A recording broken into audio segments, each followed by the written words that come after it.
It can't be that bad, oh, it can't be that bad, oh, it can't be that bad, oh, it can't be that bad, oh, it can't be that bad. We going right now? We're going, dude. Okay. I need to tell you something real quick. Oh, that shit. I didn't want to say until like the cameras were rolling and everything. Uh-huh. You're doing a Make-A-Wish episode right now because I'm a gigantic fan of your podcast. And I mean Make-A-Wish not in the sense that I'm going to die. I'm glad you said it because of that. I was like, wait. But no, it's just because I'm a huge fan. I made sure to count before I left the crib. I've seen over 30 episodes Dude, of the podcast. that's a big deal. Like a lot. That is a huge honor. You know, like it's a lot of people that reach out.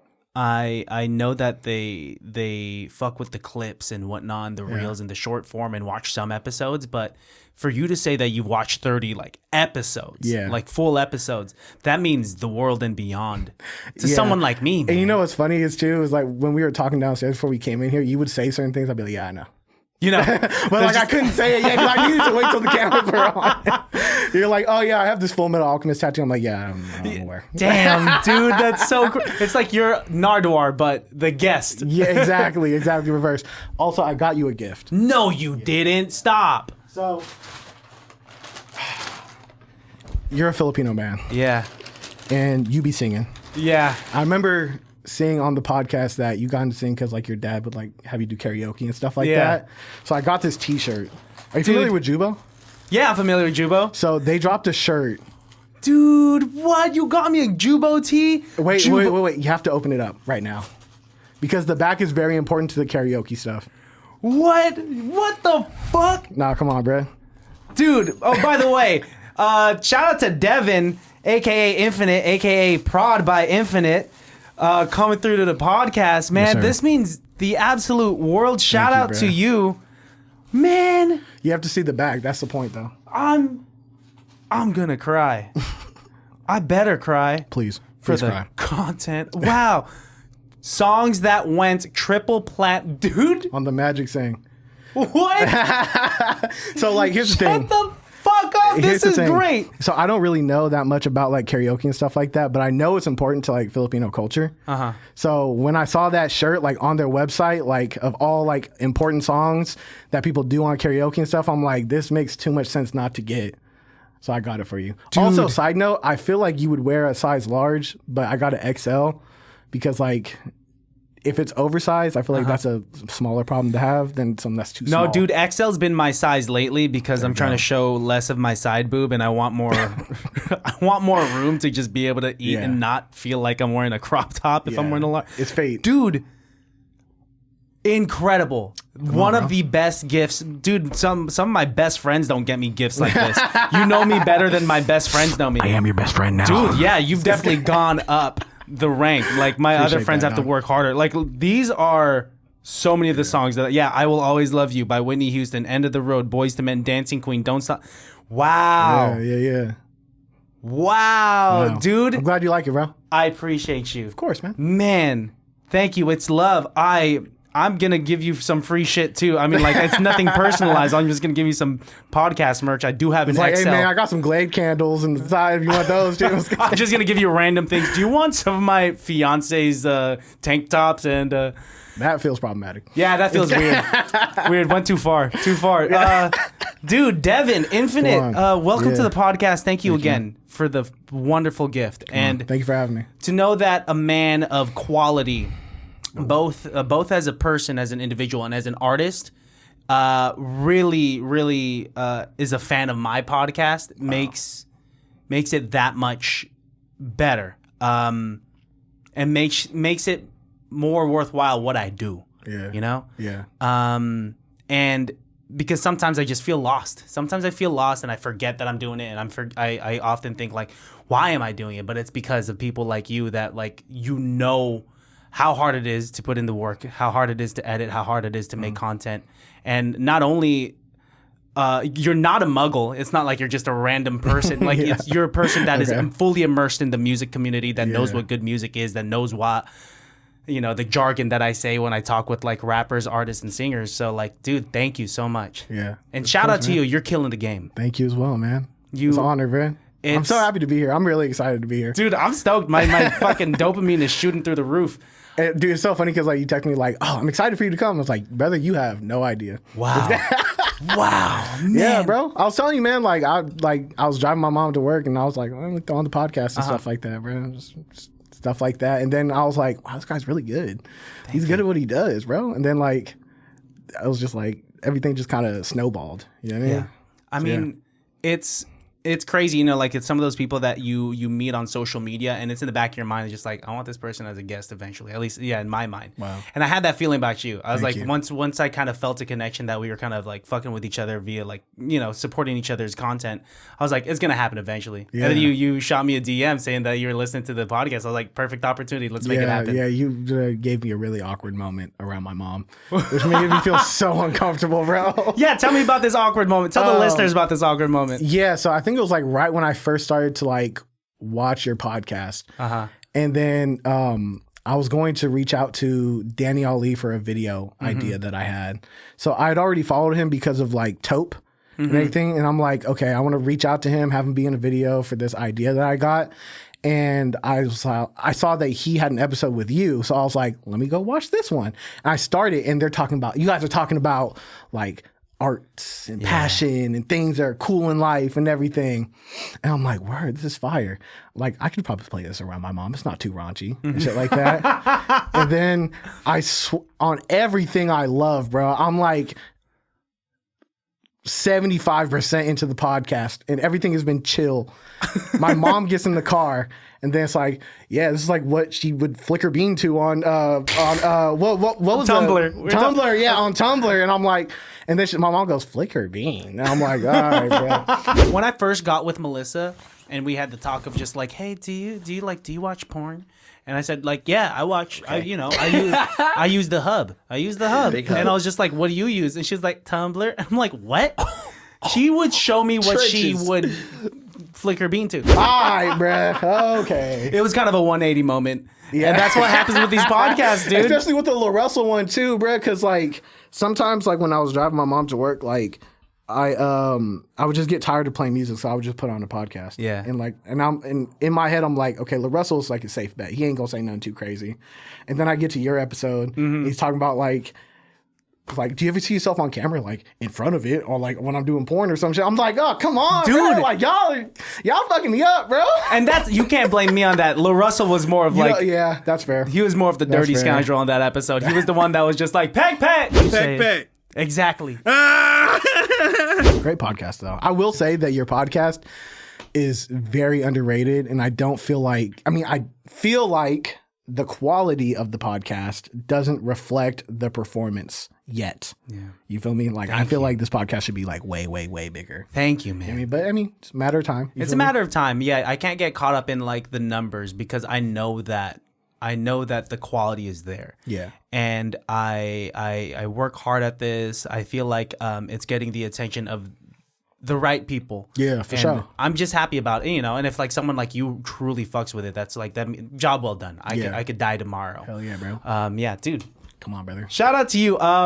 It's really cool what you're doing because you get straight to the point about how to make quality beats, man. Thank you, man. And you're not gatekeeping it. You're like, here, this is how you do it. If you want to be good, now it's just up to the person that is consuming your content to get good at it. Yeah. Because you're showing them the tools. Yeah. I try to give out every single secret that I know.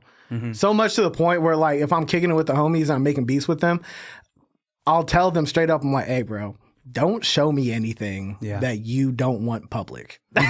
Like there'll be times where like they'll be like, oh bro, this is new VST, which is like the instrument that you use on the computer. Like this is new VST that like I've been fucking with heavy, bro. I gotta put you on. I'm like, wait, before you do.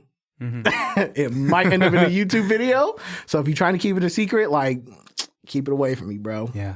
Yeah. Dude, and that's good transparency to have. For sure. How is it that you're able to still make this quality content while collaborating with others in real time?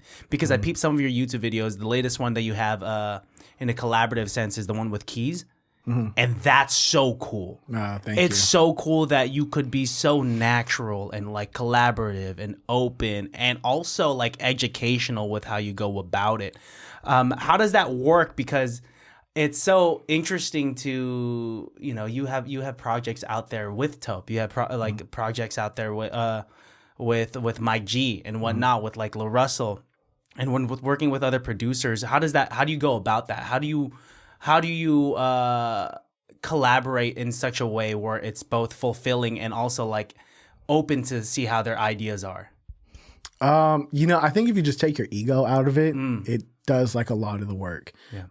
Because like no matter how many times I do something or if I do something in a specific way, there's always going to be a different way that someone else does it. Yeah. And that can also be insightful to you as well. So if you just kind of like take your ego out of it and you allow other people to be great around you, it can make you great as well. Wow. And then sometimes that can make the product or the art that you're making great too. Because sometimes if you got your ego in it and you're like, no, it has to be like this and it has to be like this, you know what I mean? It can sometimes be worse than a product that could have came from if someone else had their collaborative input on it as well. So that just taking the ego out, and then also just knowing that it could be better. You could find something, you can learn something, it can make something elevated. But it's also so cool that when you're fucking with something, like you make it known. Like you're like, yo, I'm gonna try this out real quick, and then you play it right when you press that space bar, you're fucking with it. Yeah. And even and you collaborate in ways that are unconventional. Like one of your older YouTube videos is I'm gonna make some beats. And I'm going to try to find some rappers on Fiverr that'll spit on these beats. And that already, as a content creator, is such a catchy hook. Yeah. And the fact that you're willing to pay $35 for some dude to spit 4 bars. Yeah. And take that risk for the content and for the love of the craft, right? Let's see how collaborative we can get with this stranger. Yeah. Like, that was a cool YouTube video. Dude, that was a very old... I need to run that idea back, low-key. You should, That was a really old video. I forgot who I got that idea from. I think it was from like this dude named Kyle Beats. Very big, like popular, notable person within the space of music production. But yeah, I need to run that back. You brought up an old one, bro. That's funny. You on the Narwhal stuff. I'm trying, dude. I don't know, dude. If you say my second grade teacher, we're gonna have a problem in here, bro. No, I can't. I don't have enough time to dig that deep. Yeah. I just know that like you had been doing content for a while. You had been making YouTube videos for a minute. Roughly 5 years, something like that. How was it in the beginning? Because I know that you have this. You just sent me this YouTube video of like how you got into beat production, and like your origin story is already dope. But like let's rewind a bit, and like how was it in the early days, and like how did you stay motivated when it wasn't as quality as it was now? I think I just had like a certain delusion. Nice. Where like, even if it wasn't quality and it wasn't that good, I still thought it was good, which I've seen is like a common thing with a lot of people who do art. There's like this weird blind delusion that people will have, and they'll always think that their stuff's good, whether if it is or is not. But then like you kind of go in the future, like 2-3 years, and you look back at it, you're like, ugh. But yeah, I think I just really enjoyed it at the time. I thought what it was good. Looking back on it, it was not. But it's all good though, because it's a part of the story, it's part of the progression. But also I think I just saw the vision too. Yeah. You know what I mean? Where it's like, I know that if I do this, I can do what these other people are doing and kind of use these other people I look up to as like a roadmap. Yeah. You know what I mean? They kind of like laid the blueprint out. Because what I was doing wasn't necessarily new. You know what I mean? The only thing that was new is that like other people weren't really making content based around West Coast beats. Yeah. Like people have, but nothing like consistent that you can go to like every week. So it's really just kind of seeing what worked for other people and just bringing it into my own world. Yeah. So doing that, and then also being delusional. When do you think the delusions start to fade out, and when the realistic, objective knowing of like, I'm pretty dope at this, when did that start coming in? I don't think the delusion ever left. Oh shit. Yeah, I don't think the delusion ever left, for real. I think the only time the delusion fades away is when I look at my previous work, like after some time has passed. But I think that's good though, because like if you look back at your old stuff and you cringe a little bit at it, that just means you grew. Yeah. You know what I mean? It means you got better. It means you progressed. So, like, it doesn't feel the greatest, but it's a good thing overall. Oh, dude, I agree with that. I mean, even now, I'm delusional with... It's hard to separate ego with having a podcast, because having a podcast is some of the most masturbatory it's just like, I'm so fucking interesting. Like, how come I should turn on a... You were half a tone away from going into a Trump impression. I realized that, and I tried to go away. I had to go, I'm so interesting. I'm fucking good at this shit. Why shouldn't I have a podcast? Where were you January 6th? Dude, I would, if I was at the insurrection, you could catch me like a sore thumb, dude. I'm brown. Yeah. It'd be like, look at all these white people and that guy holding an egg roll.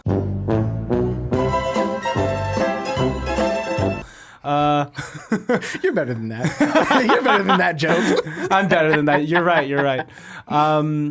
Yeah, dude, it's cool also that I feel like a lot of producers, since they're not the front man, can be overshadowed, or we don't ever know their face. We just know that they're good at making these types of beats and they work with these people. But it's so cool that you make it known that you are you. Yes. Right? Like 100%. People know your face. People know your voice. You're so comfortable in front of the camera. Mm-hmm. Do you think, along with that, what else do you think why do you think like you're popping, man? Why do I think? I think it's just because like I'm very transparent with the information that I have. Mm-hmm. And then also there just isn't that many resources for West Coast production. Mm-hmm. Like everybody had the same problems trying to come up with like West Coast beats and stuff like that. It was always like an issue trying to find out how to make these sounds, where to get them, how to make these certain patterns and beats and everything like that. So I think that once I came in and I alleviated a lot of those problems, people were just very appreciative of it. Yeah. And I think that's one of the reasons why. Mm-hmm. And the beats ain't that bad. You know what I mean? The beats are pretty cool too. Dude, the beats are dope, dude. Thank you, man. For sure. On top of like just the tutorials. Oh, well, first of all, how early on into your career did you find out that you were good at making like West Coast beats, G-Funk beats? From the beginning, bro. Because like I said earlier, I was delusional. And then also I think my friends and family were lying to me too. Because like I would show like my beats, like my early beats, like the first like 10 that I made to like all my friends and family. And they were always like very supportive about it. Yeah. You know what I mean? And I think that did play like a really good part in like my come up story and everything like that, because that positive energy like for sure helped like my confidence. And I feel like that really gave me the confidence I needed. Mm-hmm. To be like a producer and stuff like that. So I always kind of felt like I was good, like straight off the bat. Dude, because sometimes we hear the opposite story where people will show their friends and family and they'll be like, you should probably think about getting a 9-to-5, you know? Yeah. And sometimes that either stops them completely or that motivates them even more to prove them wrong. Yeah. But I'm glad that you kind of got like the positive reinforcement. Yeah. And it kind of turned into what it is right now. Yeah, 100%. What do you think makes a good producer? I think just someone who understands what sounds good. I think someone who has like really good taste. Okay. You know what I mean? I've noticed that like the best producers, like they just know what's good. And that usually translates to other parts in their life too. Like they know how to dress good. They know like what's good to eat. They know what's good to anything. I think just people who just have good taste in general and are able to be realistic with themselves ends up being really, really good at like producing music. That reminds me of like, we were just talking about Future James prior to recording. Very talented. And like, he's my friend outside of music, and knowing the type of person that he is, with you just saying that, it makes sense now. He's a very, very particular person about how he spends his time outside of making music, about how he spends his time making music, about what music to put out, about what of his catalog he decides to put out. I've had conversations with him, and it makes sense why he's so good. Yeah. Because he's so picky, choosy in particular, and he's not just throwing paint at the wall. He's very, very concise. And so like with you, obviously it makes sense like that you have great music taste, because if you're able to just kind of grab what you grew up with or what inspires you and throw it onto fucking FL, you're a magician, man. I've said it before, dude. Thank you, man. I appreciate that. But yeah, man, I think you nailed it right on the head with that, for sure. As a as a person that doesn't make beats, I've said it on the podcast before, but like I've downloaded FL once, looked at the fucking software, offloaded it, and never looked at it again because I didn't know what the fuck I was looking at. It can get intimidating, bro. It's a lot, dude. I gave up. And then you got back into it. Yes. So wait. Talk to me about that. Oh, yeah. Like, I tried making beats on FL, and it just wasn't working. So what did you do afterwards? I gave up, and then afterwards, I started doing a job doing security. Okay. And when I was doing security, like, there's a lot of downtime. Yeah, I mean, I was doing security for Firefox, and at the place, like, it was in the cut, like, in Mountain View, and it was away from, like, any foot traffic. So, like, no one's pulling up. There's nothing to do all day. And I just got to the point where I had so much downtime that, like, I already watched so much YouTube and Netflix and stuff like that. And I was like, you know what? Let me try that FL stuff one more time. And then I made something I liked. And then after I made something I liked, I was like, well, now I want to make something better than that. Yeah. And it started like a cycle. You got addicted, dude. Exactly. You kept on trying to chase that high of like, let me make something I'm better. still chasing the high right now. And it's crazy because you get that high still, right?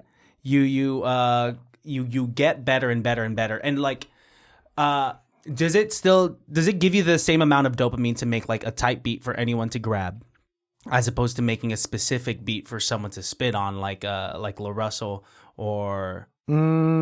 I feel like there's no discerning difference between those two types of beats in my head.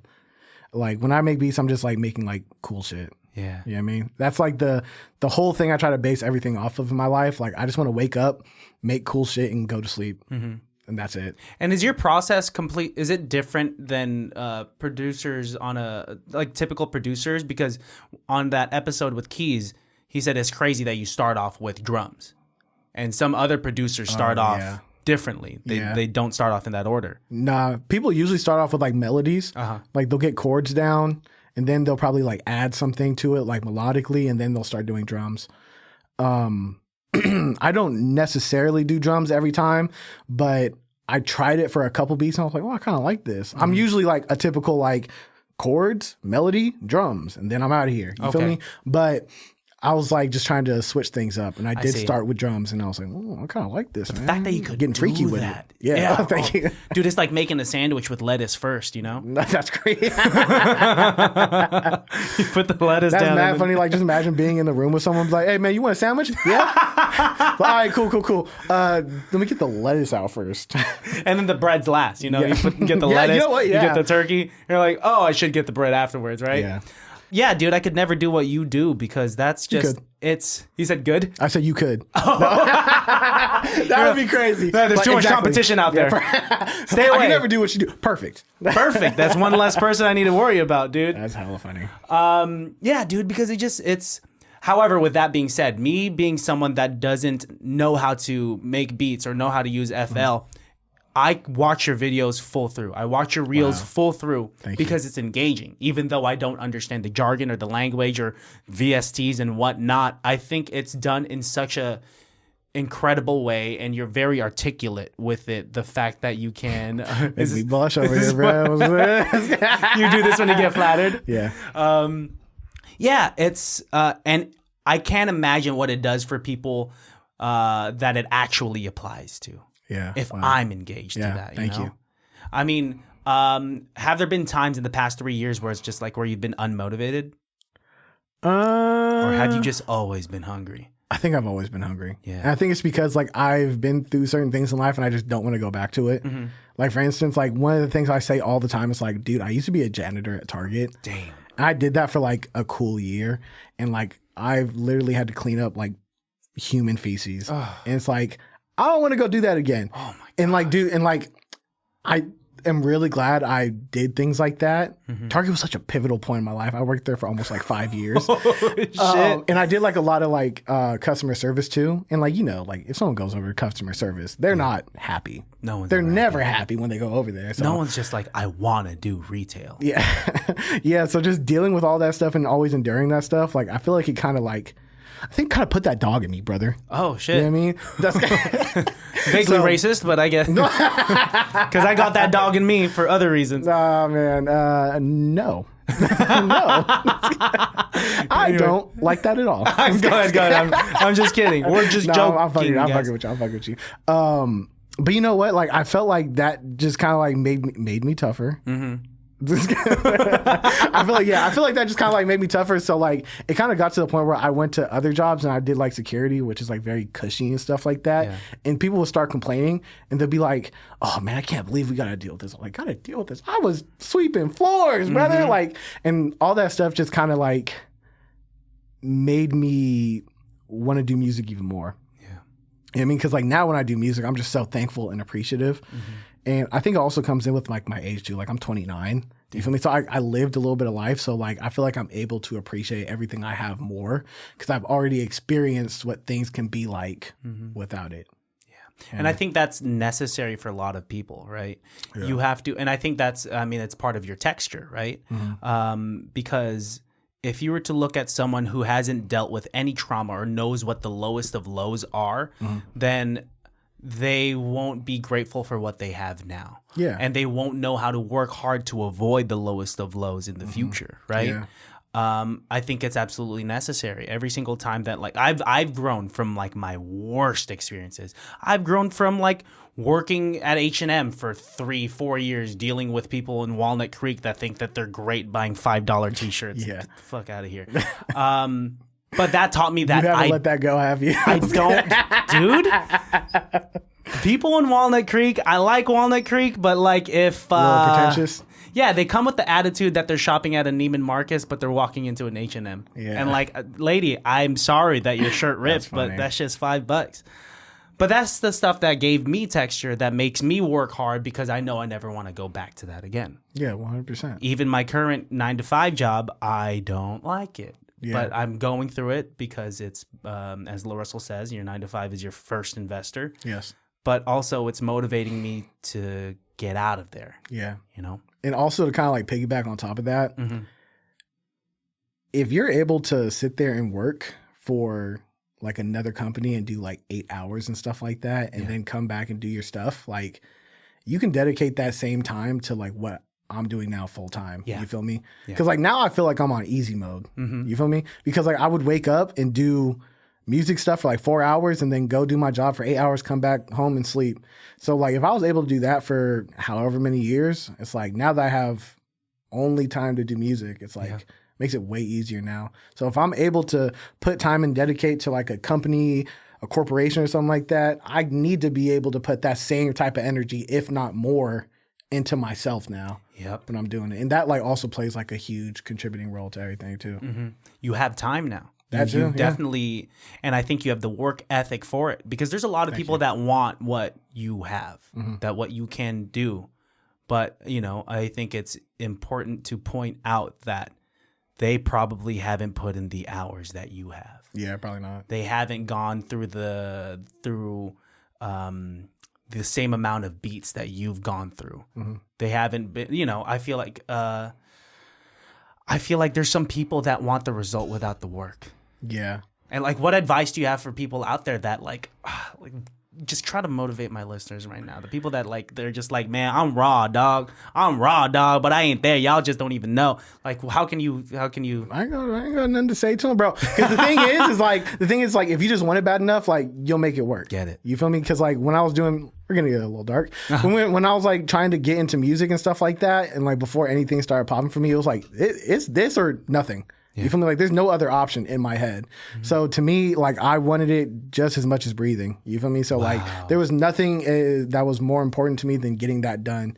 And I made it so important in my head that there was no other options. There's no plan B. You know what I mean? Like this is the only thing that's going to work. So if there are people that feel like that, it's just like, hey, bro, you just got to handle that. You feel me? You got to deal with that on your own, because like it doesn't really matter unless you want it bad enough. You know what I mean? Because like if you really want something bad enough, like you're going to make it happen. Yes. You feel me? Like God forbid, I would never want this to happen, but it's like if someone told me like, hey, bro, you don't have any money in your bank account and your rent is 3 months past due, and if we don't get this payment, you're going to be out on the street.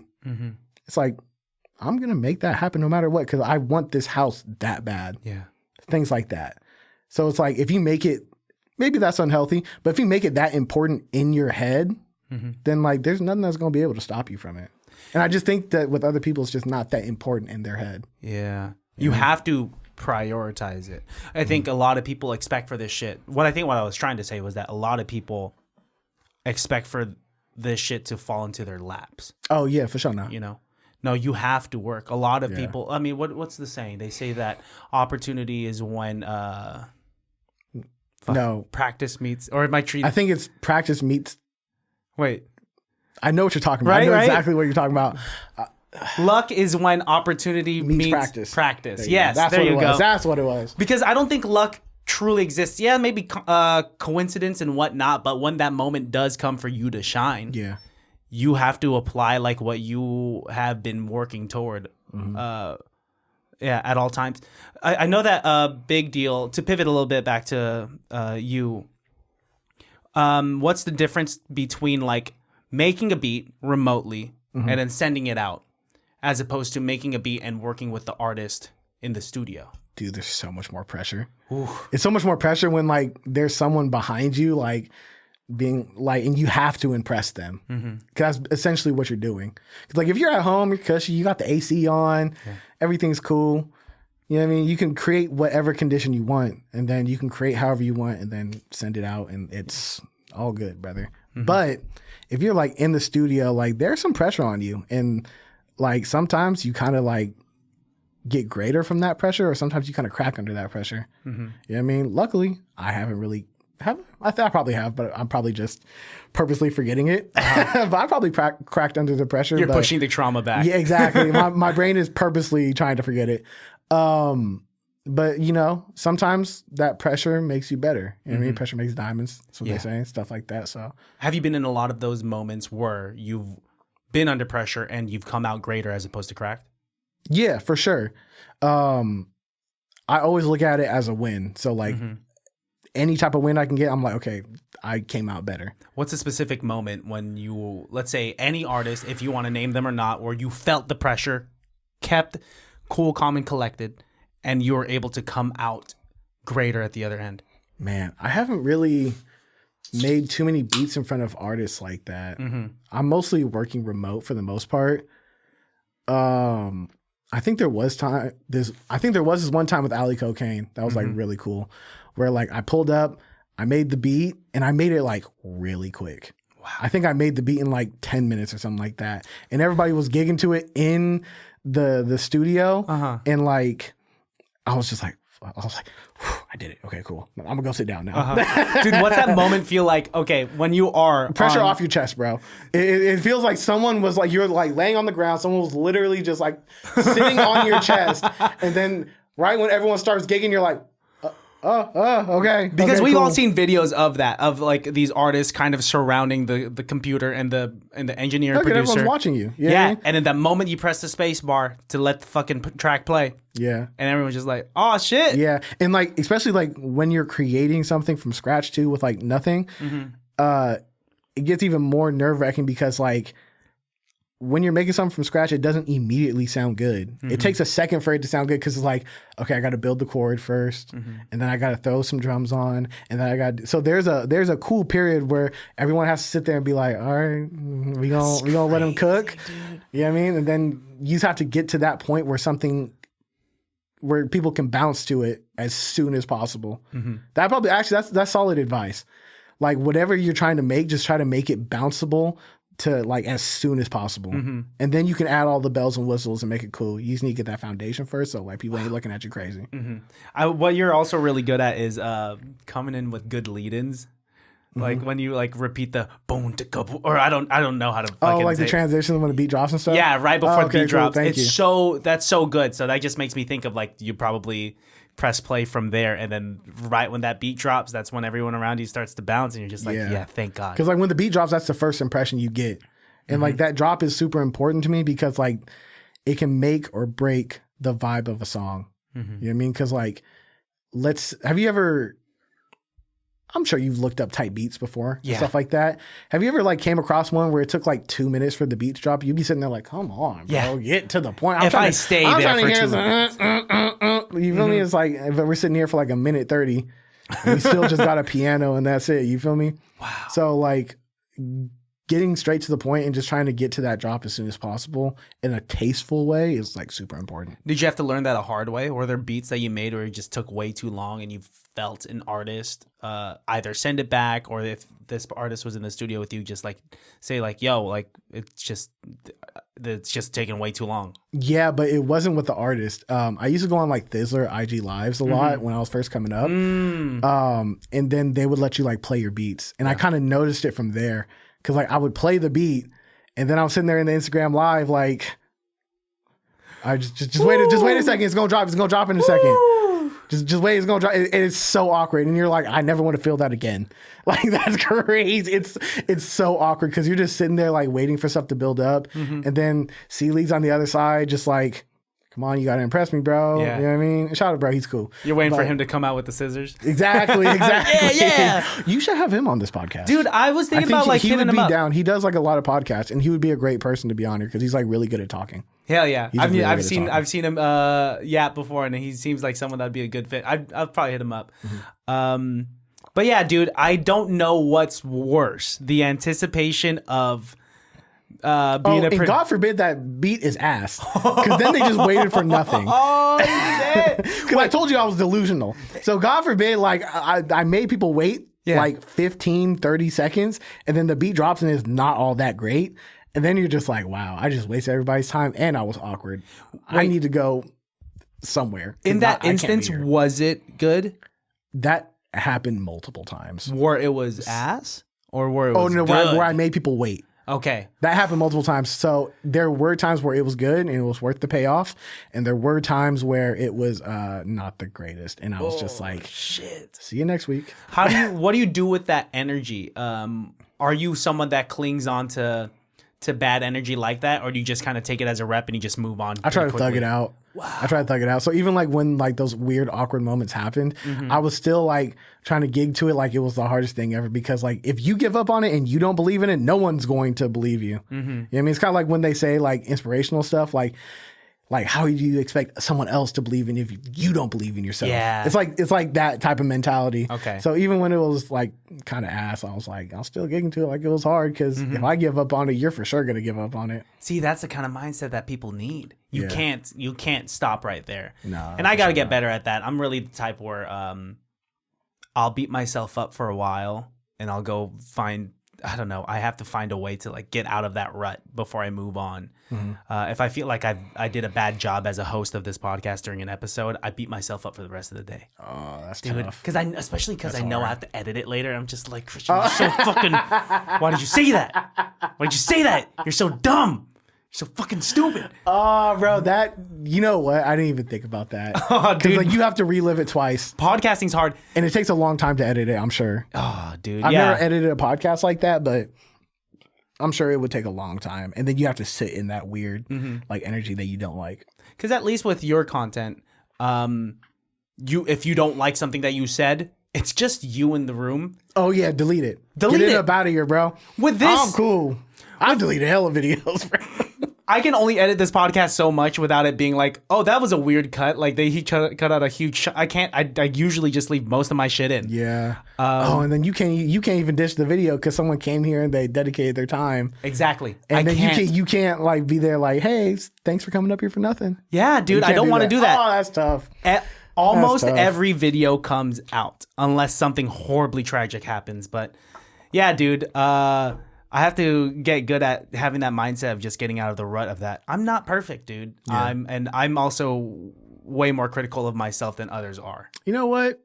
Not every single episode of Zach and Cody was hard. Such a good reference. They had some stinkers. You feel me? They still made millions of dollars. Yeah, dude. You know what I mean? We can throw out a couple stinkers. You It's feel me? fine. Brenda Song was still there. I'm down for London. Yeah, I'm still gonna watch. What'd she say? I'm not paying attention. I'm just looking.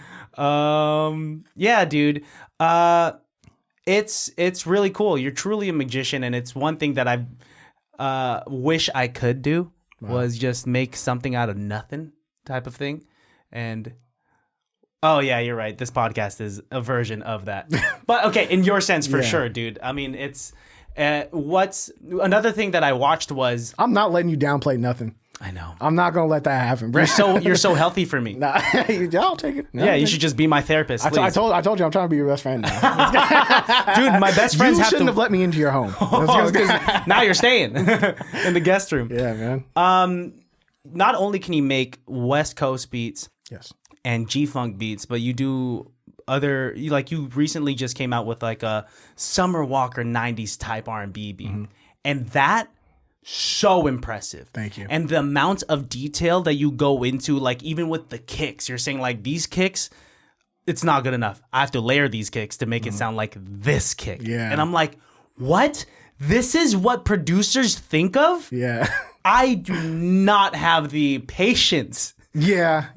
It does take a lot of patience. It takes a lot of patience, or you have to have like a fuck it mentality. And I'm definitely like on both sides at different times of the week. Yeah. I mean, there are definitely times where I'm like, yeah, it sounds good. No one's gonna notice. Because like there's so much attention to detail within music and beat making and stuff like that. But then when you put it on a record, you get an artist on it, you put it on whatever service you listen to, the average listener doesn't notice anything about it. Yeah. They only notice like the things that are like right there in front of their face. They're not going to notice like the little triangle I put at -9 dB and shit like that. You feel me? So a lot of my times I am trying to be in that like fuck it mode. Like it's cool because like I know like end product is not going to matter like that. What matters is like the main idea. But then there are some times where like I just get super passionate about it and I'm just like, no, it has to be perfect. It has to be perfect. It has to be perfect. It has to be the right kick. Summer Walker's never gonna spit on this if she doesn't think the kick's right. I'm best friends with Summer Walker. That's all funny, bro. Yeah, dude, it takes a lot to find the right kick, even and like everything that is in your content's kind of expedited and like cut and dry to the point. So I can't imagine what the process is like when no one's watching. When you're just going like, psh, psh, psh, psh, psh, you're just going through everything. Yeah, that or you just use sounds that you know work well. Yeah. You know what I mean? Which does come with a lot of repetition, so you do have to kind of like make sure you're reinventing yourself and you're not getting like too stale. But yeah, that process is so annoying. Just going like like going through mad sounds. But then the payoff is crazy terrible when you find the right one. Yes, yeah. It's pretty nice, I ain't gonna lie. Of all of the things that you do with this whole thing, like what's the one that brings the most dopamine? What's your favorite part about this thing? You know what? I think seeing the impact it has on people's lives. Oof. I think that's like the biggest one. Like I get such a high when like I meet someone and then be like, oh yeah, who you be listening to? I'm like, and then they're like, oh, I listen to DB. I'm like, oh, you listen to DB? I did a song for DB. like shit like that happens. Or like I meet someone, like we follow each other on Instagram, and then like they post like something to like a song that I produce, and I'm like, well, that's crazy. Wow. And then also too is like seeing the impact in other ways too, where it's like, I got my first placement because of you. I got my first beat sale because of the videos I've watched. I learned how to make West Coast beats because of you, and seeing that is like, that makes everything feel way bigger than what it feels like what I'm doing. You know what I mean? Because like you get it, because like you do a podcast. Like sometimes it feels like I'm just making a silly video. I'm just making a fun little video. But then like you forget that like people are watching it, and then people are like learning and they're changing their lives around it and stuff like that. Like I got a DM recently where someone was like, dude, my kid is like 8 years old. He watches all of your videos. It is his birthday today. Can you say something to him, please? And then I was like, that's crazy. I have to do this. Like, that's like so insane that like the things I've done have been important in people's lives like that. So I was like, yes, I will do it. And then he posted a video of him showing it to him, and then he was like happy, and like the next day he was showing him like watching the videos, and he's like tagging me, showing me, and I'm just like, I'm gonna cry right now, bro. Like this is crazy. It's just just seeing things like that is just insane. Those are the moments where when those moments are like that, they remind us that this is like what it's bigger than us. It's what we're doing is bigger than us, and it's hard to know that when you're in the thick of it, right? Yeah, for sure. I've had those moments far and few between, but like I do get those DMs where just like, yo man, I was feeling low today, and like just this episode or you talking about this or this clip that you posted really just turned my day into a shitty day, or from a shitty day into a better day. And that's the stuff that really matters. Or like I've definitely had some people say like, hey, my kids, I listen to my podcast, not around my kids, but they love your intro song. And they'll send me a video of their kids singing the intro jingle, right? And I'm like, what? Even something like that makes it worthwhile what I do. Wow. That's so fire. And I've read comments on your clips, both on TikTok and on Instagram and on YouTube. And it's so dope when people say, this was like so helpful, man. Wow. Yeah. Thank you so much. Yeah. When it's more than just the fire emoji, that's when it starts to mean a lot. Dude, I had a song go viral in South Africa that like I didn't really know about. It's called Salsplata. So I remember exactly how it happened. I made like this little like small melody idea and I didn't really like it. So I sent it to one of my friends and he sauced it up. And then I was like, oh wait, I like this now. I was about to throw it away. I was about to give it up. And then I got the idea back and I was like, yeah, this is hard. Like, let's go put this out. Put it on YouTube. Like just like the little melody idea that we made. An artist called Loading Over Pounds saw the melody and he put drums on it and made a song around it, and he put it on his debut album. Wow. Now wait, here's the thing. He's not like a big artist at this time. Like he's like very like small time artist, respectfully. And then he got this guy and then he got this guy named 25K on the remix. And like that's like, I could be wrong, but like that's like their Drake. You feel me? So he got like this like really big rapper on the remix and he blew up. And now he's like a very big notable artist in South Africa. And the song got like, I think it's like over 20 million plays or something like that. And like a lot of it's in South Africa. And I didn't know any of this happened because like he used it, made the song, put it up, and then he sent me like the DistroKid splits, which is what people use to send the royalties. And I just added it because like, you didn't feel me? Like it didn't look anything different or weird. So I just added it and never looked at it again. And then I went in my account one day and I was like, what the fuck is this at the top? Because it's like at the top, it has like 20 million plays. It's like at the top. And I'm like, what the fuck is going on? I started doing the research and then I found out everything I just told you. And then I made a video about like how I just found out about it and like how what I did and the role and everything. And South African people were so like grateful and thankful and positive and stuff like that. It was so beautiful. It gave me like so much appreciation for like the people in that culture because they were just like, dude, thank you so much for doing this. And I'm like, I just made a little melody. I'm pretty sure I made it in my car too when I was like on my lunch break at work. Like, I'm pretty sure that's what happened too. So like people are saying like, dude, thank you so much for doing this. Like, we appreciate you. We love this. And I'm just like, whoa, this is crazy. This is wild, bro. Dude, it's those small little moments when you don't think you're doing that much that it has this domino effect. Yeah, because I was just in my car, just a little melody idea. I might throw it away. I might send it to my friend. And then it became this whole thing that blew an artist up and became like a huge impact in a lot of other like listeners' lives and stuff like that. And I'm just like, wow, that's crazy. That's a big deal. Because if I would have threw it away, that wouldn't have happened. I mean, if you had thrown it away, then Homeboy in South Africa. Maybe. He wouldn't have blown up like the way, maybe, or it would have taken longer, or he would have found a different route. Yeah. But it happened that way in this universe. Crazy. And it's because of you, man. That made me feel uncomfortable. That made you feel uncomfortable? because it sounds like you owe everything to me. I did everything. Yeah. Because if it wasn't dope, for me, dude. I'm just like, oh, I don't want that energy coming out. You were part of the butterfly effect. You should hold yourself on this pedestal, right? Yeah. You're better than these people. That is hella funny, bro. No, but truly, give yourself a lot of credit for that, dude. Yeah, I definitely have like a lot of appreciation for it, for sure. 100%. Yeah, it's because we never know, man. The people that inspire us to do these creative passions, they were up there for us. You know, you're asking me about my dream guests. I have my favorite podcasters in mind. And I can't imagine what they feel like when they hear those stories. It's just like, yo, man, you like saved. Do you want to tell these people who your dream guests are? Throw it out there. Okay. Throw that energy out in the world. Gabe Bondoc, I know that you're around, man. You know some of my friends. It'd be cool to sit down with you. We saw each other at Ceremony Mall. We chopped it up for a good 15 minutes, and you were super nice, and I was annoying, and I asked for a picture. I was a teenager. I'm sorry about that, but come down for a conversation. E40, 40 water. I don't even know what to say to you, man.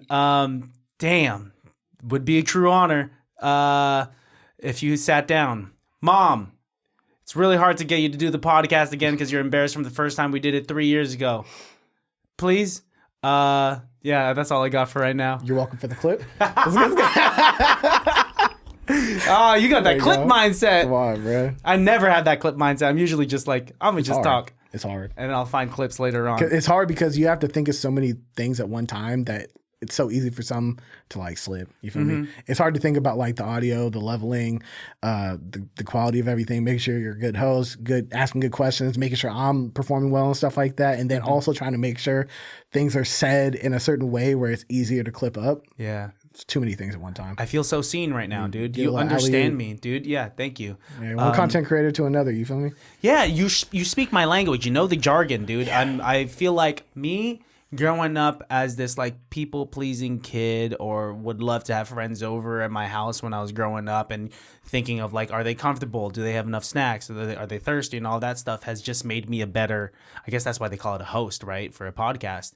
The fact that I can multitask and still keep my cool. Yeah, and be engaging and everything. Yeah. Were you social growing up? Like, because you're so good with the camera, you're good at conversing and whatnot. You're very articulate. Was this something? Were you a social kid? Did you talk to a lot of friends? It was like that's because that's what I get from you. Yeah. No, not until like high school. I want to say. I think just everything. I was like definitely like, especially in middle school. I was for sure like I'm getting my friend, we're getting the Yu-Gi-Oh cards, we're going to the library, we're going to play, stuff like that. I was very closed off. Yeah, but then once high school happened, I started like branching out, started being more social. And I feel like gradually I've grown to be more social as the older I grew. Nice. Yeah. I like that in that video where you talk about how you got into producing, how you say that since you work from home, you make beats at home, you still have to have a social life. So you go out, you chill a bit, you go to the gym, you talk to people. Yeah. And it's such a healthy mindset. Thank you. To like socialize for the necessity of it. Yeah, yeah. But you know what? It's because like, I don't know if it's healthy. We can debate about that later. But it's more because like I feel very comfortable talking to other people. I feel like I can walk up to anybody and make a conversation with them. And that's something I put a lot of pride into. Yeah. I am very prideful that I feel like I can go up and talk to anybody.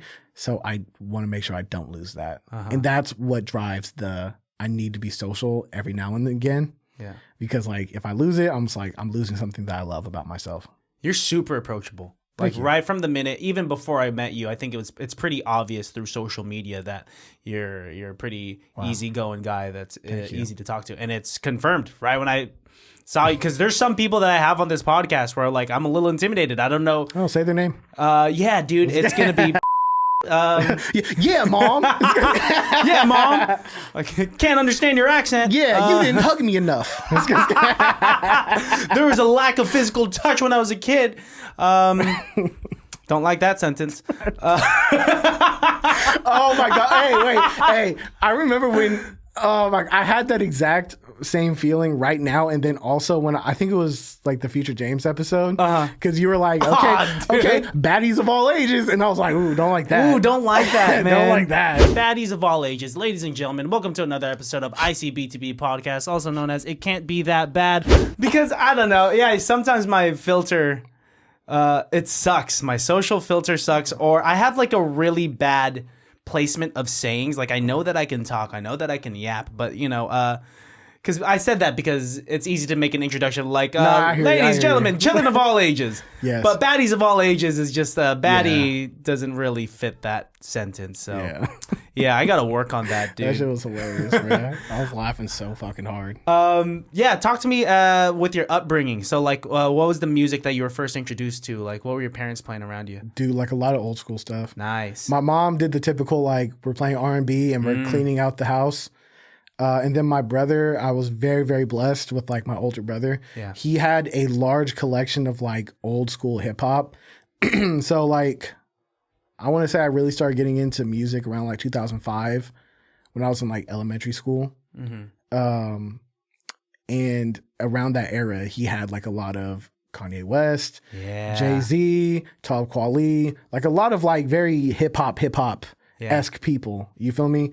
So he had the big binder of CDs where you could like flip through them and everything like so that. So nostalgic. Fire. And like I said, I was blessed, and I was blessed because like he had this giant catalog of music, and he would always let me go listen to it.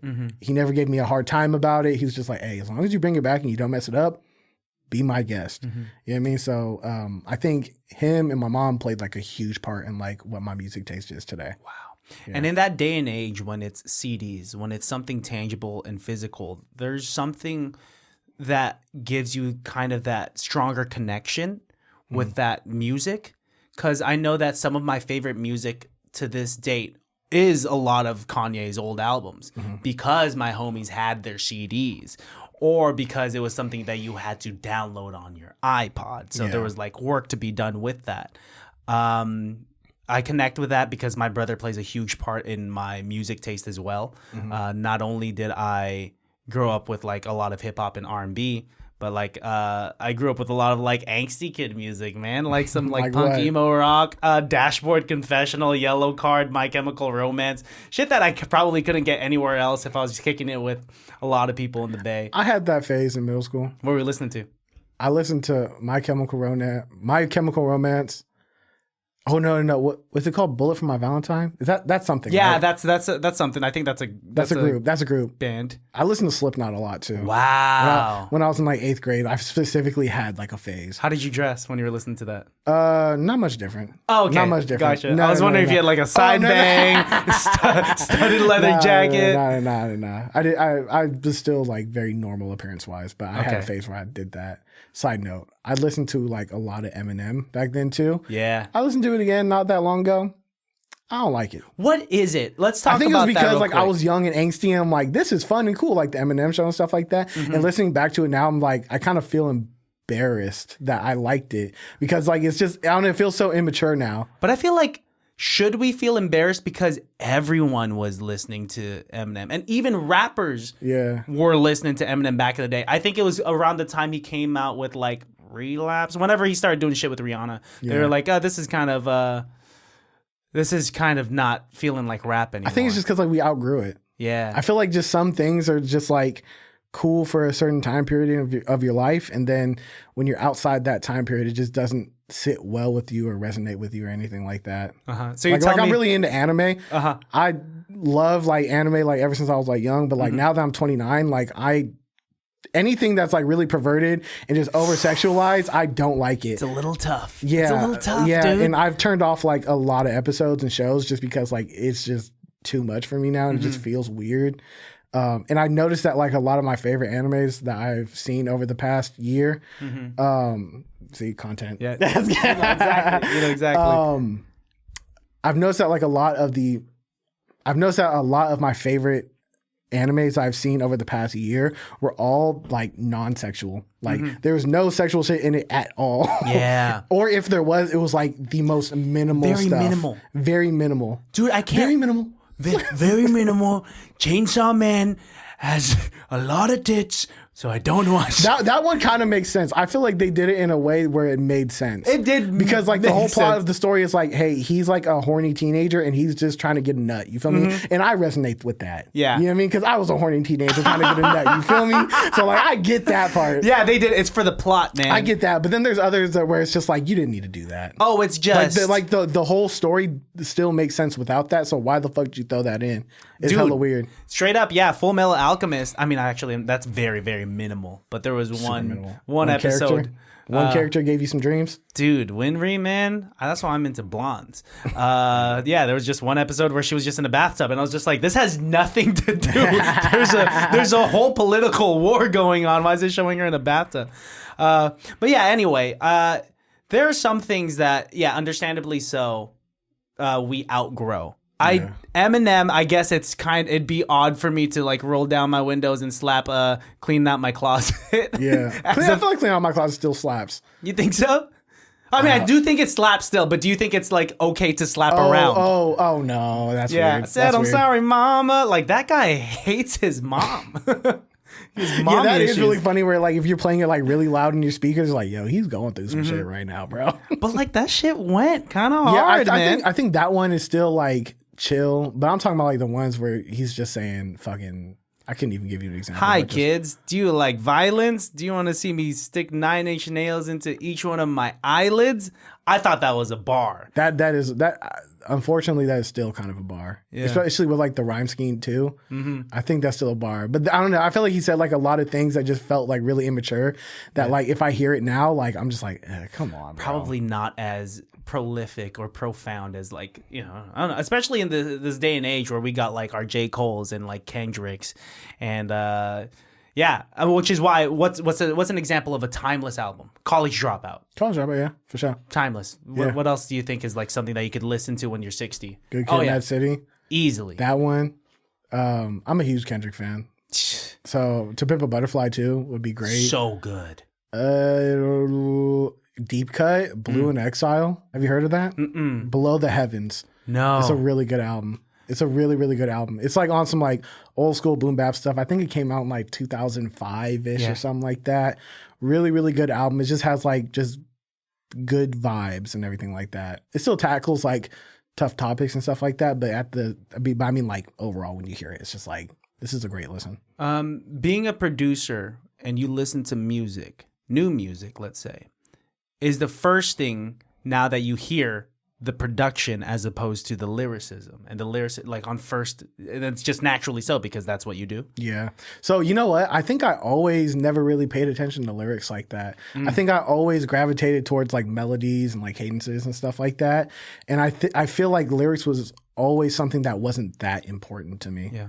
If I'm being like just truly honest, I know it's kind of hard. No, that makes sense. It's kind of hard to say that because like if you say that to other people, they'd be like, "What? You don't care about lyrics?" Especially with what I told you while I was listening to. I was listening to like a lot of Top Quality, like Black Star, stuff like that. Like these like very traditional, old school like rappers and stuff like that. And a lot of people would say is like a lyrical rapper, someone whose lyrics is like the most important thing about the song. But I'm just sitting there like I like the beats. I like how he's rapping. I like the way that he's rapping and stuff like that. But that's all part of it too. Yeah, no. People, dude, there's nothing that irritates me more when someone starts caring about the lyrics more than the actual music. Because people will start getting like way too like wordy and heady, and then they'll think that they're better than other people because they're using like multi-syllable rhymes and they're talking about their feelings and shit like that. And it's just like, this sounds terrible. At the end of the day. Yeah. You know what I mean? I get that. But it's like, you have to remember that like you're making music at the end of the day. You're not doing spoken word. If you're doing spoken word, that's beautiful. Different. Yeah, completely different thing, completely different expectations. But it's like when you're sitting there, it's like, when I come through with the ginsu and the and it's like, all right, bro. When I come through with the ginseng and the pintang. All right, bro. If I have to hear another lyric about someone's rhymes being sharper than insert Japanese blade, I'm gonna blow my brains out. It's done. It's overdone.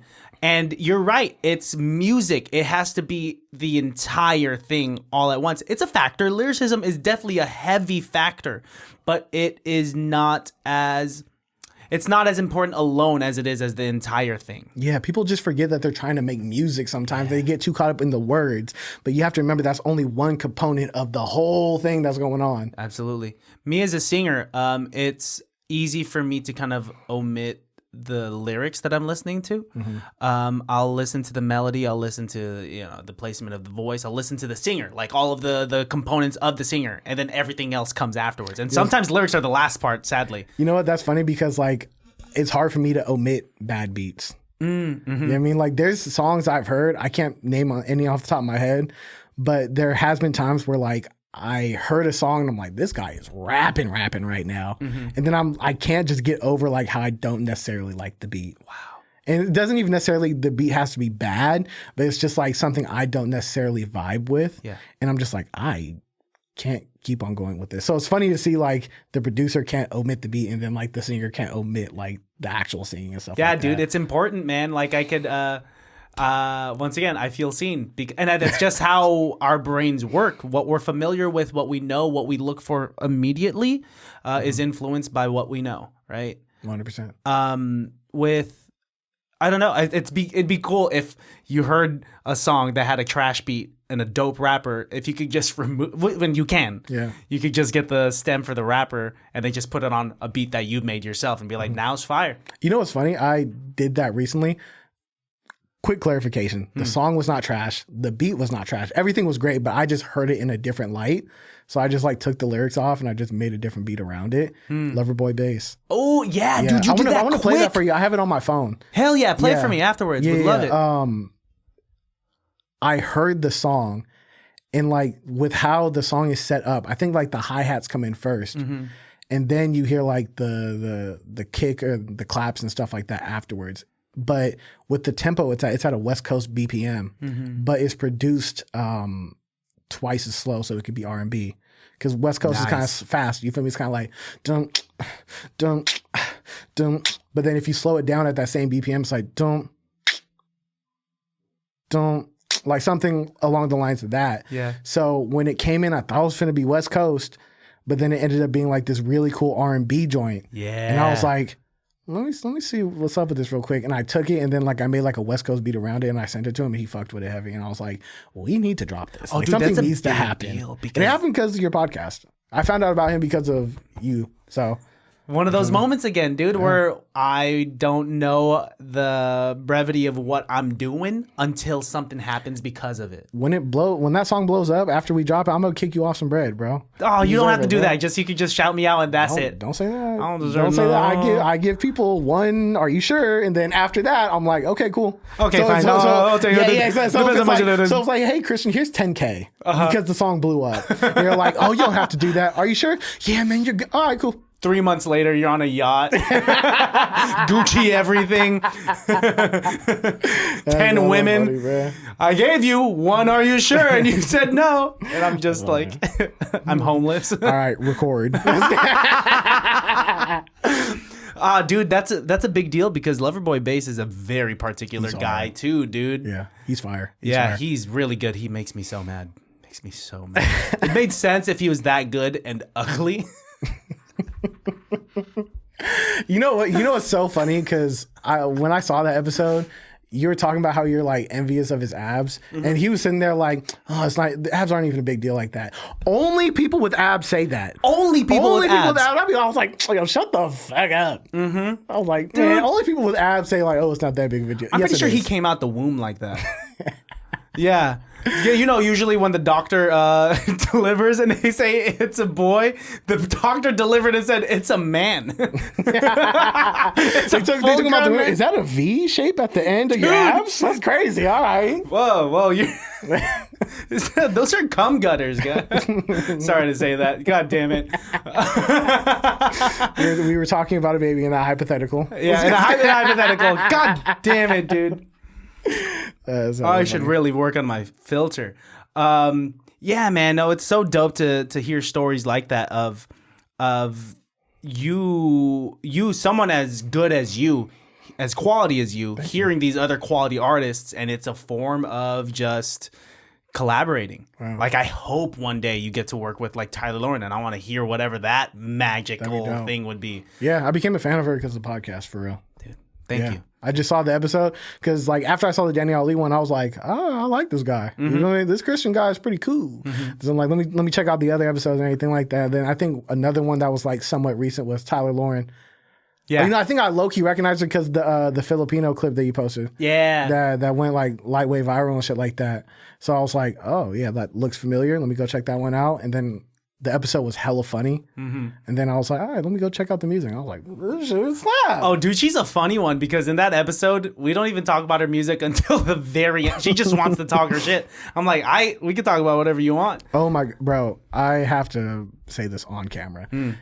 I think the improv section at the end is like one of the best parts about the show. Whoa, and I think Tyler Lauren had the best improv episode. Wow. Because when she did the twist of like, oh, I think you invented the iPhone or something. Yeah. That shit was so fun. I started cracking up so hard, bruh. Because it completely flipped everything from what y'all were doing of like, you're this weird random stalker to like, why is Steve Jobs outside my home? Exactly. And it was so funny. I was like, that was such a genius twist. And I was like, I appreciated that shit. Dude, it's the theater in her, man. It's the theater in her. She knows how to write scenes off the top, and it worked out that way, dude. Oh, she did theater?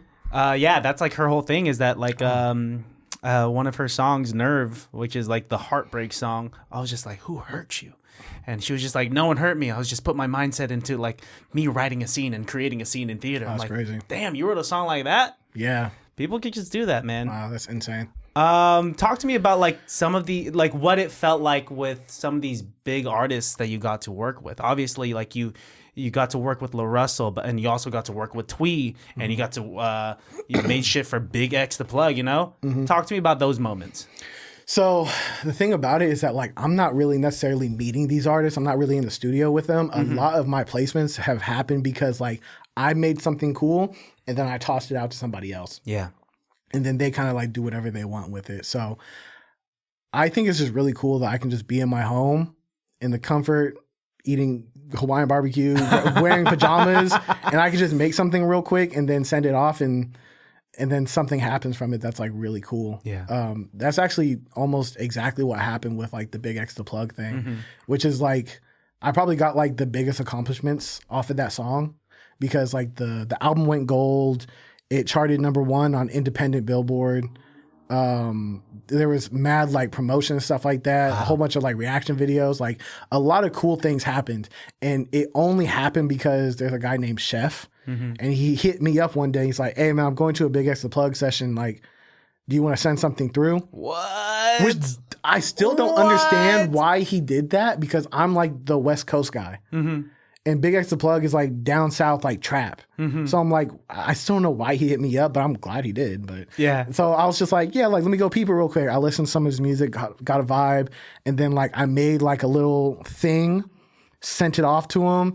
Him and his other collaborators and everything like that turned it up, and then it ended up being like this really cool song on a really impactful album, and it just became this whole thing. It's just like, wow, I kind of did like the startings and beginnings of that. That's like really cool to me. What an accolade, dude. I know, it's fire. It's incredible. Like, it's cool to know that you're doing this from the comfort of your own home, but is there any part of you that wants the producer identity of being the producer in the studio with some of these people? No, not really. Is it because of the pressure that brings along? It's not necessarily because of the pressure. It's more because like that lifestyle is very over glamorized and it's not as good as what people think it is. I ain't gonna hold you, like rappers be on nocturnal timing. Like they'll be out in the studio till like 2-3 in the morning, and I did a majority of everything I did while I still had like a day job. So like I had to be at work from 2 p.m. to 10 p.m. And it's like, I got to wake up for work in the morning. I still have to like try to live a regular life. I don't have time to sit there and be in the studio until 4 in the morning. Yeah. So like that just sounded terrible to me. Being in the studio until 4 in the morning. I've also done it. Don't like it. I'd much rather just be at the crib, just doing my own thing.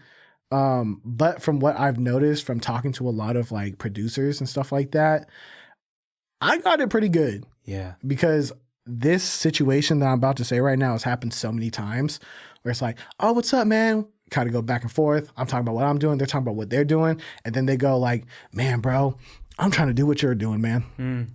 And that's happened so many times. Wow. And then they air out their grievances of the things that they're going through in their situations.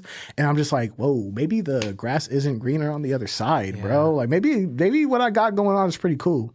Because I have glorified that side. And I have been like, man, I'm trying to be locked in with this person like how you are. I'm trying to be in these studio sessions like you are. And then you kind of hear the things that aren't on the Instagram stories. And you're like, oh, I don't want nothing to do with that actually. Interesting. Like the actual reality of it is like something I don't want to be a part of. I'm trying to live like a cool, chill life, bro. Yeah. I'm trying to be chill. And you get to do that. You get to allocate your time exactly the way you want from home. Yeah. You know, I think it's the luxury of, it's analogous to someone that has to go on site for work and someone that has the luxury of having a work from home job. Yeah. And so I guess kind of hybrid. Sometimes you go to like cook sessions, right? Yeah.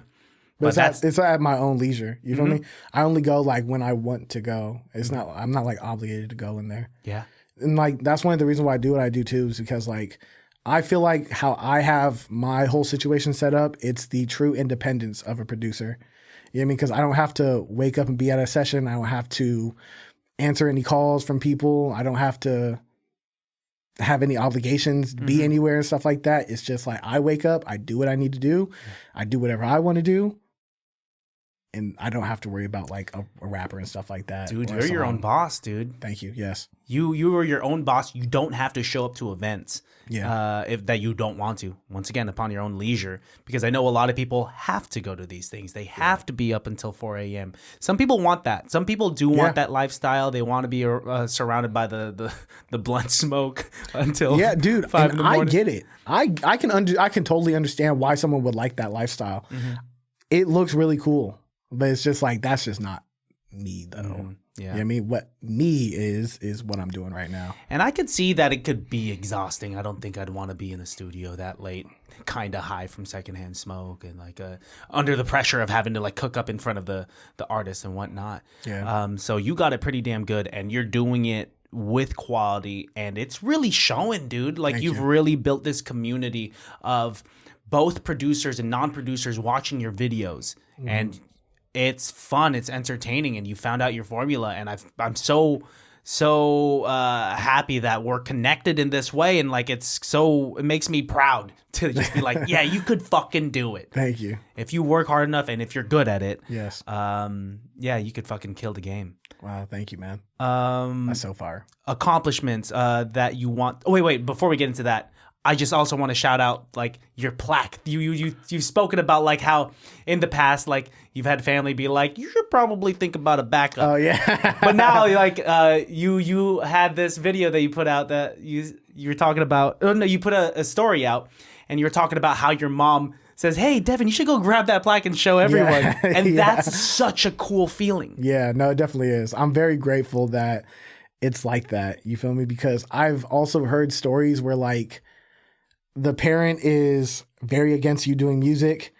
They end up making something dope happen with music, something very like, you should be proud of this.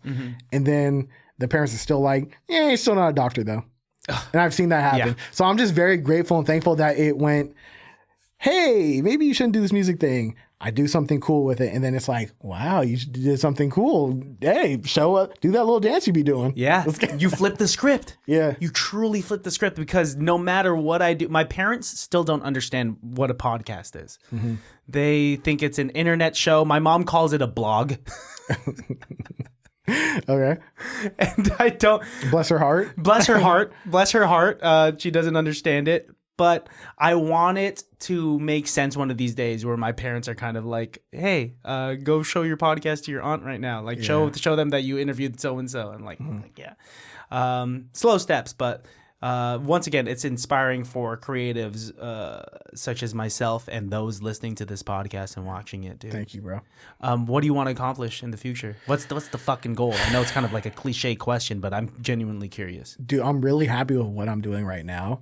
So it's just like what I'm doing right now on a bigger and better level. You know what I mean? Because like my goal was always just to like wake up, make dope shit, and then go put it out into the world. Yeah.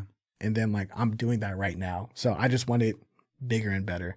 I want better beats. I want bigger audiences. I want just everything what I'm doing right now on a different level. That's the only thing I'm really tripping about right now. I'm not even necessarily concerned with getting songs with artists right now. I just really am focused on just building my own brand to be bigger than what it is right now. And you got your own brand, dude. Thank you. It's obvious. Once again, like it's easy to when you're not the rapper, when you're not the singer, and you're just a credit on that Spotify track, it's easy to be overshadowed. But it looks like you are really taking advantage, and people know you. People know your face, and like it's dope to put a face to the person that makes the beats. Yeah, and it's really cool too because like even in situations where like you're just a credit, a lot of the time that credit isn't even there. You know what I mean? Because people just overlook that part so much because they just think it doesn't matter. And then also at the same time, like sometimes that credit is incorrect. You know what I mean? I've had people spell my name with like LLL. No. And spell it with the L's and stuff like that. Or they'll spell like infinite with only one I, and it's just like incorrect. But like the beauty of what I've built and what I've done is that like that credit doesn't even have to matter. Yeah. Because I can just go on my platform and say, hey, I did this.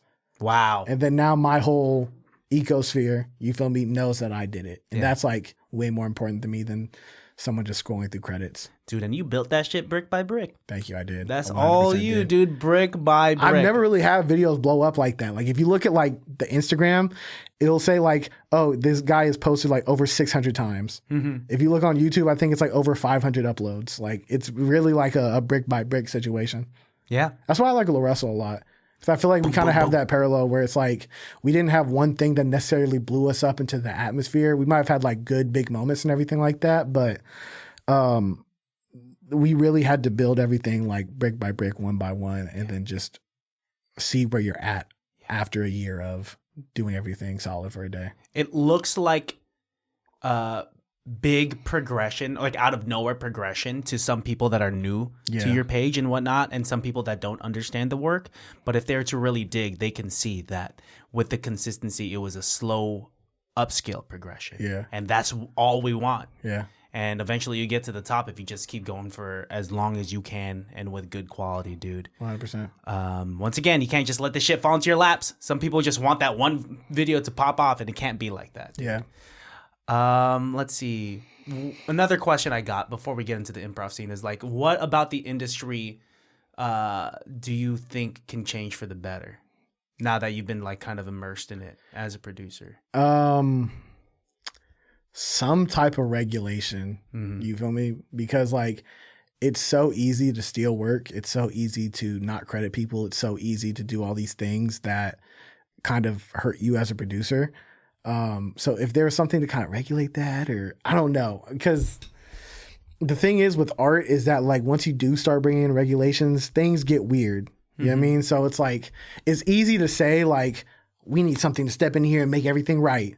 But then at the same time, it's like a lot of the things that we love can be lost throughout that. Because that's happened so many times. Like, I'm sure there's been plenty of companies or just things that you're a fan of that you're like, oh my gosh, I love this. And then they get acquired by a bigger company. And then it's like, oh, like all the soul and love is out of it now. Yeah. You know what I mean? But I'll just say the things I don't like. And then if there is a magical way it can happen, you feel me? That would be incredible. But like, I just feel like it's really easy to steal work. It's really easy to go overlooked. It's really easy to feel like nobody cares about everything that you're doing. And when those three things kind of get resolved in some type of way, I feel like the space would just be so much healthier. You know what I mean? Yeah. Dude, yeah, I absolutely agree. I mean, Loverboy Bass came on and he said that his music got stolen. Yeah. What the fuck? It's weird. And I don't like it. Got to go through a strenuous process. I'm sure there's a lot of shit that happens with you where you're like not credited for something out of nowhere, right? And dude, and sometimes it's so messed up because like in certain situations you would have to like get a lawyer. But then like if the song didn't profit enough money to cover the cost of the lawyer, it's like it doesn't make any sense to do it financially. So then you're just kind of just doing it out of spite or doing it to prove a point for the principal or something like that. Yeah. So there's definitely situations where it's like someone stole your work, they put it out, they collect whatever money they get off of it. And then you're like, I don't like that. That shouldn't be happening. You go do what you're supposed to do, like get a lawyer. And then the lawyer's like, hey, it cost this much to do it. And then this much to do it ain't what that artist just profited. Yeah. So it's like, okay, even if I do get the split, I'm still down in the whole $300. Yeah, yeah. And just to say like, this is mine. Yeah, and then it's like, okay, well, I might as well just leave it up now, I guess, or try to do something to take down. Then you have to go into this whole rabbit hole of other things that you can do, and it's just like, it's a terrible experience. Dude, I just hear the industry in general can be slimy. Yeah. And snaky. It can be weird. I don't know. I just hope, you know, I've got to talk and interview a lot of artists that are immersed in the industry, and a lot of you people are really, really dope and cool, and I just hope that no one gets played in this industry. But it happens. Yeah. But at least we're in the Bay Area, you know? Yeah. In the Bay Area, it's less slimy. I hear a lot of like LA folk in the industry are just real snaky with it, and like that breaks my heart. Ready to do this improv scene, man? Yeah, let's do it. You done improv before? No, I haven't. But you've watched I've watched quite a few episodes, so I understand the gist of it. I really appreciate that you've watched the episodes till the end, and because I can truly tell, and it doesn't bother me either way, but I appreciate it when someone's like, "Yeah, we do an improv scene at the end." I'm like, "Fuck yeah, you know." You watched. The audience retention. Yeah, it's the audience not retention is there. The retention is there. You didn't just watch the clips; you watched till the very end. Because I don't really put out too many improv clips, so I should. But you know how it goes. It could be about anything and everything to having to do with the episode or in our conversation, or it could be about nothing at all. Do you want to start it? You want me to start it? Go ahead, do your thing, bro. All right. Without further ado, baddies of all ages. Wait, real quick, before we do get into it, I did someone so dirty the other day, and I felt so bad about the joke. What'd you do? I was doing a collab with someone. And during the collab, we were talking about like how we don't like editing videos. And he was talking about how he edits his TikToks. And he's all like, yeah, man, like when I edit my TikToks, I try to think like, would an 8-year-old be able to watch this and not be able to like click away, or would it be able to keep their attention? Which is very good advice. Yeah. That's a really good mentality to have, like when you're doing like short form content editing. But after he said that, I just took a pause. I'm like, so you like thinking about 8-year-olds? I was just like, I said that. I'm like, I'm not proud of that, bro. But you got him. That's funny. It was funny though. Dude, some be things you proud gotta of it. just say it just because it's worth being funny. The thing about comedy is that it's risk, dude. What we're about to do with improv, it's all just rip your risky. chair? Nah, dude, they've been ripped. I was about to feel so bad. They've been ripped, Okay. dude. It's They've like, been. I pushed myself up like this. I heard something. And I was like, oh, don't. No, Sorry, you're all so, good, dude. But okay. I'm glad that you brought it up. Yeah, I didn't. Rather than you being the guy driving home, being like, I ripped this guy's chair. Yeah, dude. Comedy's risky, and that's the beautiful part about it is that you don't know what the outcome's gonna be, and that's high reward. Without further ado, baddies in general can't be that bad.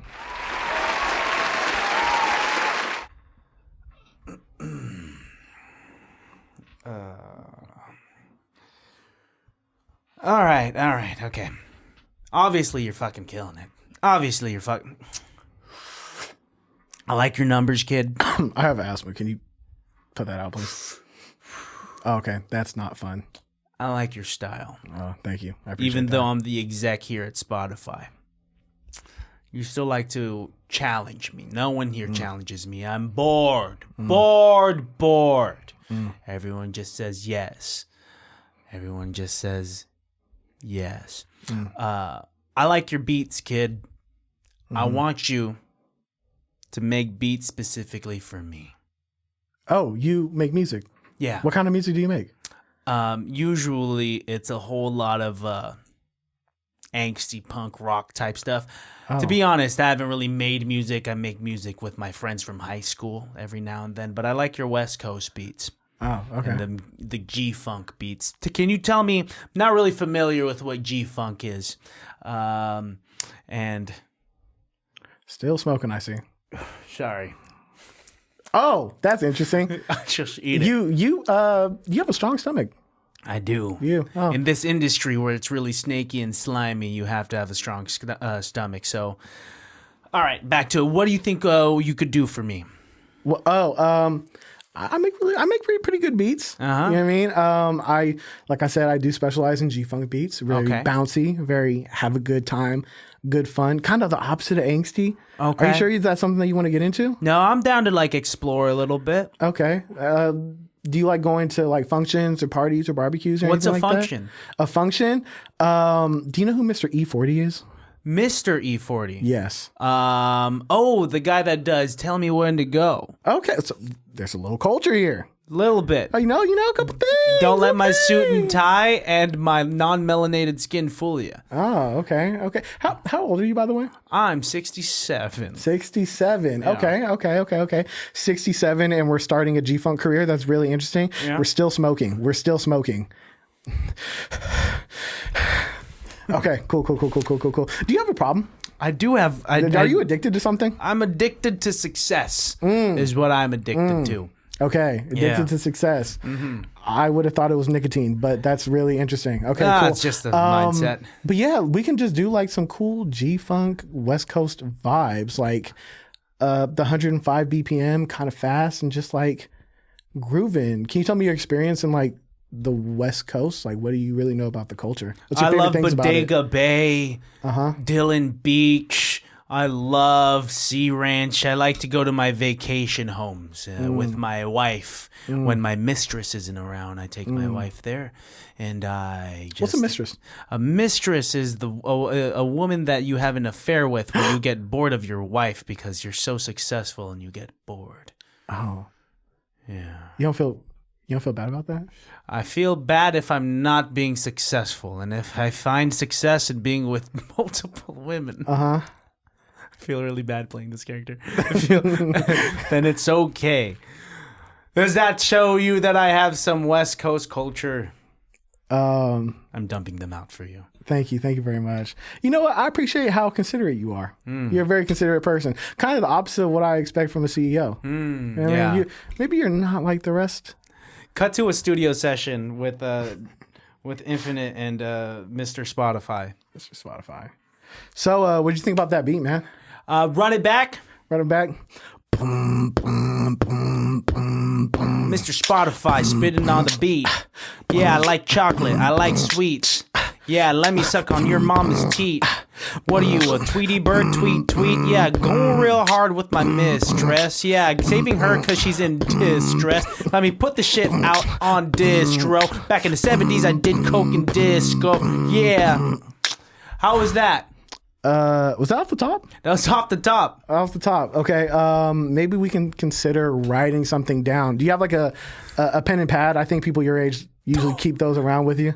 People my age do hold pens and pads. Yeah.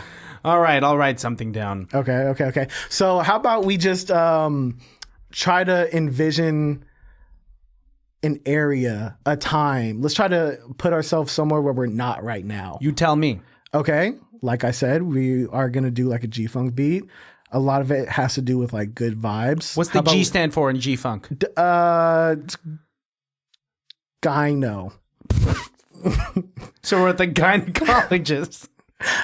I play me a gyno funk beat, please. I want to hear what that sounds like. Excuse me, I'm paying you. Play me a gyno funk beat. I'm so sorry. The cable got loose, so it'll take a second. That's fine. All